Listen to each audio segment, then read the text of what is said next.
Thanks for joining me again this week. This week, Montgomery County welcomed back the Scotland AME Zion Church. In 2019, flooding caused by a poorly designed road project that did not adequately address stormwater from the realigned Seven Locks Road nearly destroyed the old church. The community stepped up and helped bring it back. That would not have been possible without several community partners who say how important it was to replace this building for one of Montgomery County's oldest Black communities. The Glenstown Foundation was one of the first neighbors to step up as Scotland got its revitalization efforts going. The J. Willard and Alice S. Marriott Jr. Foundation donated $1 million to the restoration, and the list of contributors goes on and on. The broader context is that this was one of the county's historic Black communities that emerged after the Civil War, a place where former enslaved people were able to purchase property. But that right was ultimately eliminated as covenants were placed on property in most of the county that barred selling or renting of property to Black people. As the population of these first Black communities grew, they were blocked from buying more land, which meant that the available land that got handed down to each successive generation grew smaller to the point that it was too small to farm for many people.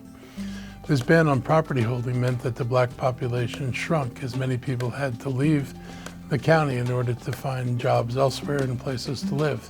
It shrunk from about 30% of the county's population in 1870 to a little over 3% in 1960. It wasn't until after Montgomery County banned restrictive covenants and opened up rental and ownership opportunities in 1968 that the Black population finally began to grow again.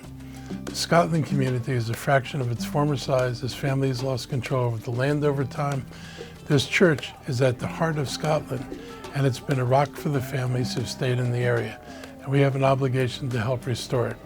This year's annual Juneteenth celebration is almost sure to include at least one event in this new building.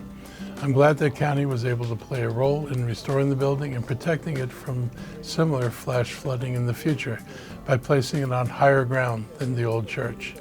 You can save the date for this year's festivities between June 14th and June 19th. Visit juneteenthscotland.org to stay up to date on what to expect. The church's history and what it represents for so many families is immeasurable, and I'm glad to see it open again to the community. I was disappointed by the County Council's decision to override my veto of Bill 225. I want to thank Council members Juando and Mink for voting to sustain the veto in order to have more time to try to develop a better bill that would not forego property tax revenue for the next 20 years on certain office to residential conversions. I vetoed this bill because it's a bad deal for the residents of Montgomery County. It hands out taxpayer money to developers for no rational reason and with virtually no additional affordability, a tiny bump in MPDUs. This is part of a package of rezoning legislation that is supposed to focus on workforce housing, but it doesn't require it. And this giveaway has no requirement for workforce housing in it, something the sponsors think is so important that they'll tear into existing neighborhoods to build it. But oddly enough, they won't require builders of new developments to provide any. They provided no study, no evidence that providing 100% tax exemption was needed to do conversions. In contrast, we showed them several already completed projects in Silver Spring that did the conversions with no subsidy and pointed out that projects coming before the planning board were initiated before there was any talk of a subsidy. In other words, these new developers were going forward because they'd already determined that it would be profitable without a subsidy to build a conversion. No evidence that this would produce additional affordable housing. Since demand drives housing, conversions or new builds in our plans will fill the need, but new builds will pay taxes, and these conversions won't. All this bill does is protect an existing owner from having to sell his property at market value to someone else who will make the conversion work. I wish we cared as much about keeping people in housing as we did about sweetening the pot for a developer so they can keep their property and increase their profits. It was said that this bill was just like the policy in DC, but it's not.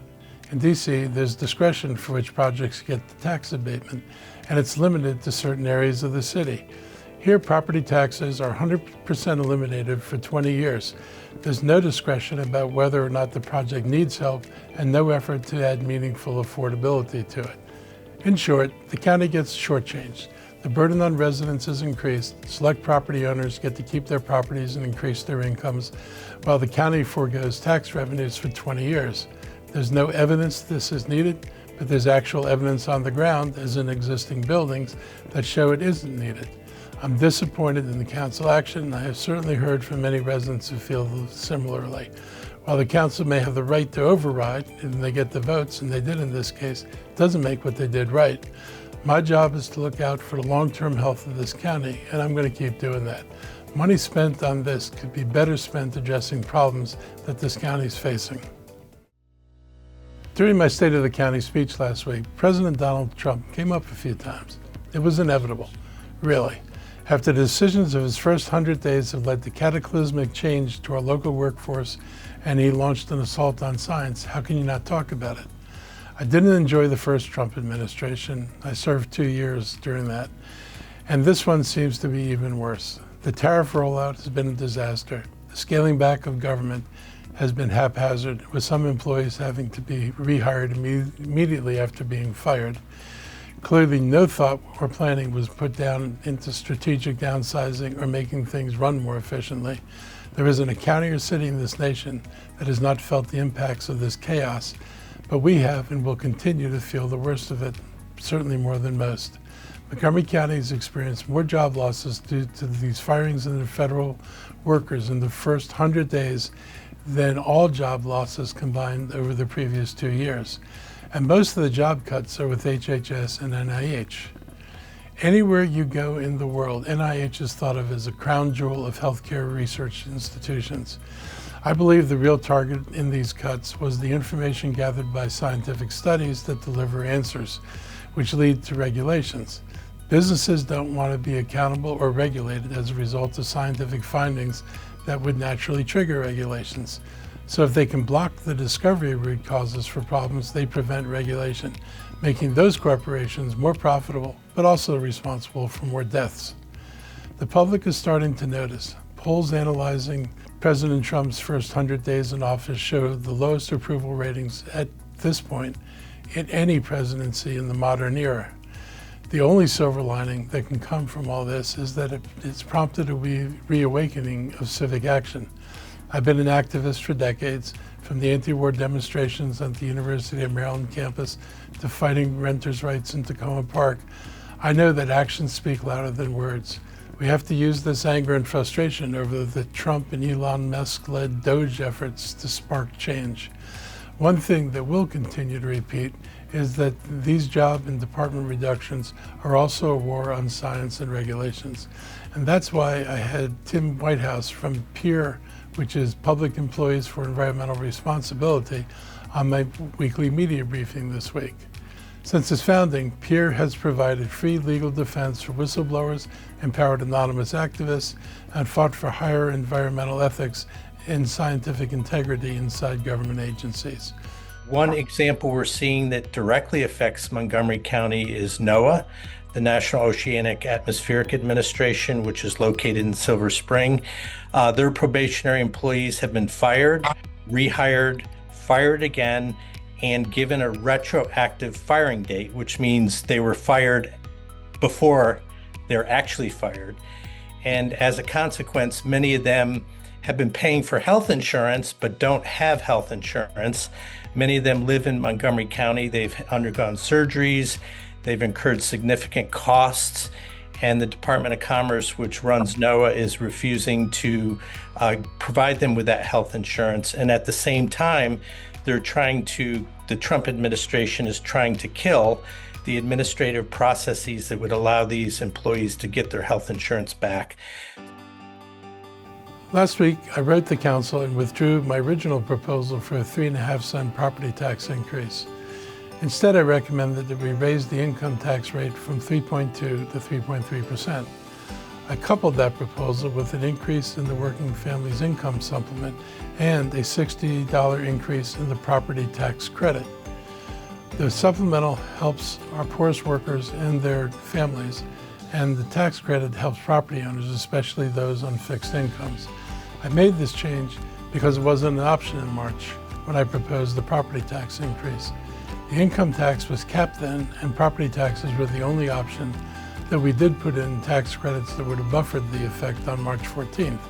We also didn't know how the legislature would change our revenue stream.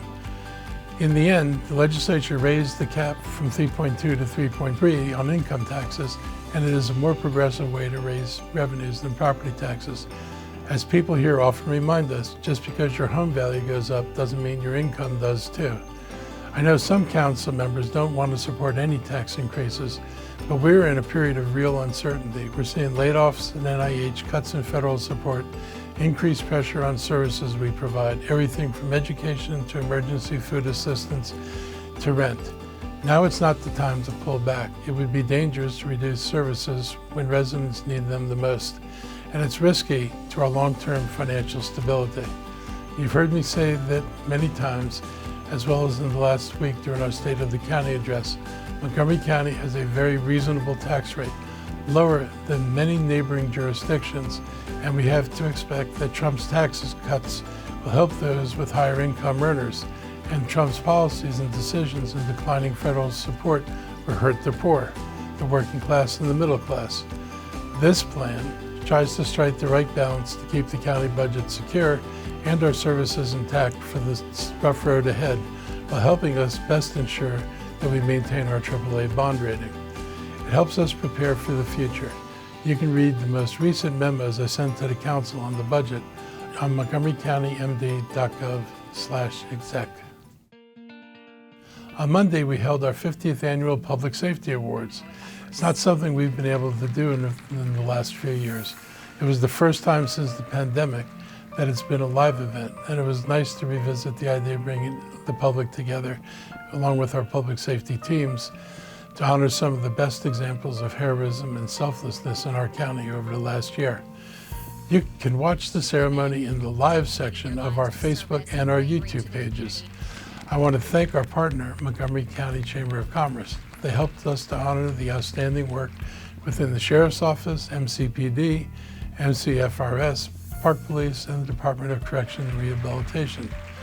Recognitions were also earned by members of our Office of Emergency Management and Homeland Security and the Department of Health and Human Services. It was an honor to have Governor Wes Moore, Comptroller Brooke Learman, Congresswoman McLean Delaney, and Congressman Raskin stopping by to recognize the winners. The thorough and well-done videos honoring some of the recipients taught us so much about what it takes to keep our community safe.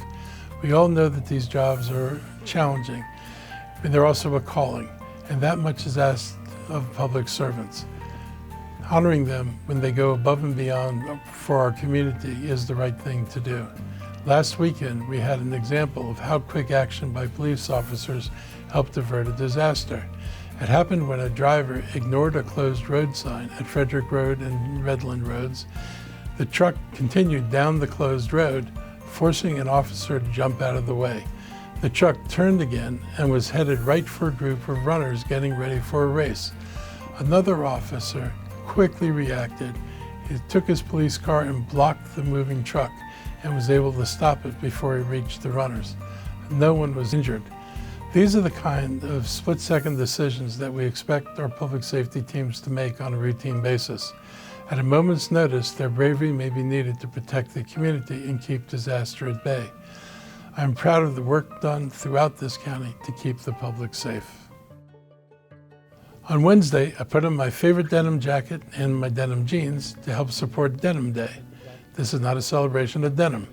For the past 24 years, the organization Peace Over Violence has organized this campaign to highlight the sexism inherent in an Italian Supreme Court ruling that overturned a rape conviction because the woman was wearing tight jeans. They're thinking she must have implied consent by helping to remove her jeans. The following day, the women in the Italian parliament came to work wearing jeans in solidarity with the victim. Peace Over Violence developed the Denim Day campaign in response to this case and the activism surrounding it. Since then, wearing jeans on Denim Day has become a symbol of protest against the erroneous and destructive attitudes about sexual assault. I'm proud of the work that HHS, MCPD, and our state's attorney's office do to raise sexual violence awareness in our county. I was glad to see so many county employees wearing denim in solidarity. The National Domestic Violence Hotline is 1-800-799-7233, and it's open 24/7. If you're experiencing an emergency, you can call 911 to get immediate help, or 301-279-8000 for our police non-emergency line. I want to extend condolences to the family of Ruiz Bell. He was a longtime ride-on bus operator who died Wednesday morning after suffering a heart attack while on the job. Mr. Bell was behind the wheel of a southbound Route 55 bus when it happened. And even in that moment, he was thinking about the people around him, bringing the bus to a safe stop and preventing what it could have been an even greater tragedy. That kind of calm under pressure tells you a lot about the person he was. Ruiz had been in the county since 2012 and was a proud MCGEO shop steward. He showed up every day for his job, for his riders, and for his coworkers. People knew him for his humor, his kindness, and the way he made the workday a little lighter. Not because he had to, because that's just who he was. He leaves behind his wife, 10 children, 6 girls and 4 boys. This is a devastating loss for them. They won't ever get to see him enjoy a victory by his favorite football team or grill for his family in Gaithersburg, and he was just 63 years old. On behalf of Montgomery County, I want to extend my condolences to Mr. Ruiz's wife, his children, and his co-workers at MC DOT. Everyone who had the privilege of knowing him will certainly feel his loss, and I want to thank the bus riders who tried to help him. This is a traumatic event for them as well. Please keep everyone impacted in your thoughts, and remember that this will be a hard time for our entire transit team. I want to acknowledge the passing of Ida Pearl Green, a beloved community matriarch, one of our African American living legends, honored with that title in 2022. Mrs. Green lived an extraordinary 106 years, and over that time she dedicated herself to her family, her faith, and the betterment of our county. Mrs. Green was also the grandmother of the county's current health officer, Dr. Keisha Davis. I want to send Dr. Davis and her entire family our condolences for their loss. Despite facing hardship early in life, Mrs. Green remained steadfast in her faith and hope. She was a constant presence in her neighborhood, caring for children, working as an Avon representative, volunteering and uplifting those around her through acts of kindness and compassion.